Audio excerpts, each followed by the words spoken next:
উপস্থিত স্টিলে। তো আপনারা হইবা আপনারা গুরুত্ব দিয়ে আসুন। আসসালামু আলাইকুম। ওয়ালাইকুম সালাম। ঈদ মোবারক ভাই, কেমন আছি? আলহামদুলিল্লাহ ভালোই ব্যবসা বাণিজ্য হয়েছে পুরো আলহামদুলিল্লাহ। এই সিয়াম সাধারণ মাস শেষ করে আজকে পবিত্র ঈদ উল ফিতরের রাত দেখা গেছে। সবাইকে ঈদের অগ্রিম শুভেচ্ছা, ঈদ মোবারক। শাহজাহান ভাইকে ঈদ মোবারক। বর্তমান বিশ্বের অবস্থা তো খুবই ভয়াবহ, এই যুদ্ধ চলে ইরান ইসরায়েল এইটাই। তো যাই হোক, ইরান তো যাই হোক আল্লাহ সাহায্য কর্তা, একলাই দেশ এত বড় দেশের লগে যুদ্ধ করে, এটাই তো সত্যি। আমরা সবাই দোয়া করি ইরানের জন্য। দেশবাসীর জন্য তো অবশ্যই সবার জন্য দোয়া রইল। ঈদ মোবারক। দেশ বিদেশ প্রবাসী সবার জন্য দোয়া, আন্তরিক ভালোবাসা এবং ঈদ মোবারক। আমরা সাধারণ মানুষ ভালো চলতাম, ন্যায্য মূল্য থাকতো সব কিছু, এটাই শান্তি বসিত, এটাই প্রবাসের জন্য এই দোয়া রইল, সবার জন্য ঈদ মোবারক।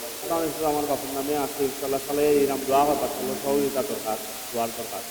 ধন্যবাদ আপনারে। আমার শাহজাহান ভাই তো অবশ্যই আমার মায়ের মানুষ। ইনশাআল্লাহ সবাই মাটির পক্ষ থেকে ঈদ মোবারক।